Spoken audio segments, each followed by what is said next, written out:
त्या लोकांसोबत हा येशू वेळ का घालवतो याचं धार्मिक पुढाऱ्यांना आश्चर्य वाटत असे. म्हणून येशूने त्यांना देवाच्या प्रीतीची एक गोष्ट सांगितली. ती गोष्ट अशी होती.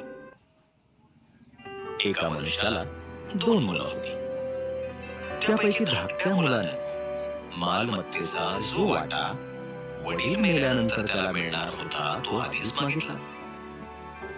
वडिलांना दुःख झालं, परंतु त्यांनी आपल्या सर्व मालमत्तेचा अर्धा वाटा त्या धाकट्या मुलाला देऊन टाकला.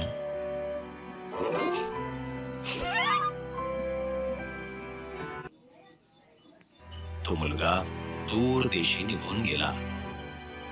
त्यानं तो सर्व पैसा उधळून टाकला.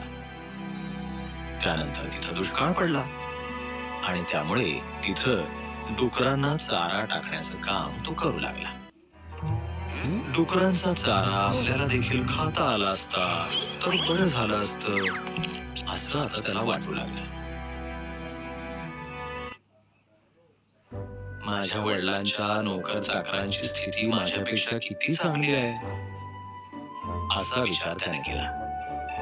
मी पुन्हा घरी जाईन आणि मी माझ्या वडिलांविरुद्ध आणि देवाविरुद्ध पाप केलं आहे असं कबूल करेन. कदाचित माझे वडील मला त्यांच्या एका नोकरासारखं ठेवून घेतील.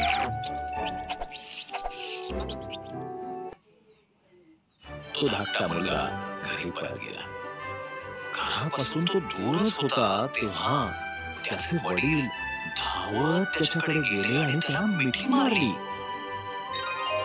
मी तुमचा मुलगा होण्याच्या योग्यतेचा नाही असं त्यानं त्याच्या वडिलांना सांगितलं.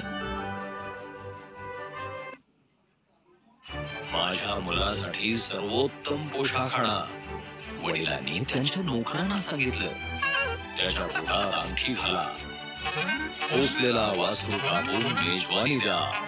माझा मुलगा हरवला होता परंतु आता तो सापडला आहे.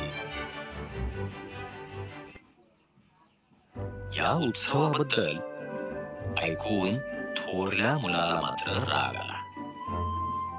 त्यानं नाराजी व्यक्त केली. हे काही बरं नाही. मी एवढ्या विश्वासूपणे काम करतो आणि मला काहीच मिळत नाही.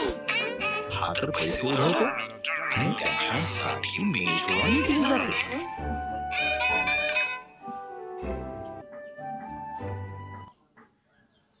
जे काही माझं आहे ते तर तुझंच आहे वडिलांनी उत्तर दिलं.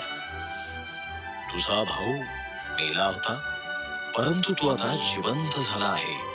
तो हरवला होता परंतु तो सापडला आहे. तर मग आपण उत्सवाशिवाय दुसरं काय करू शकतो.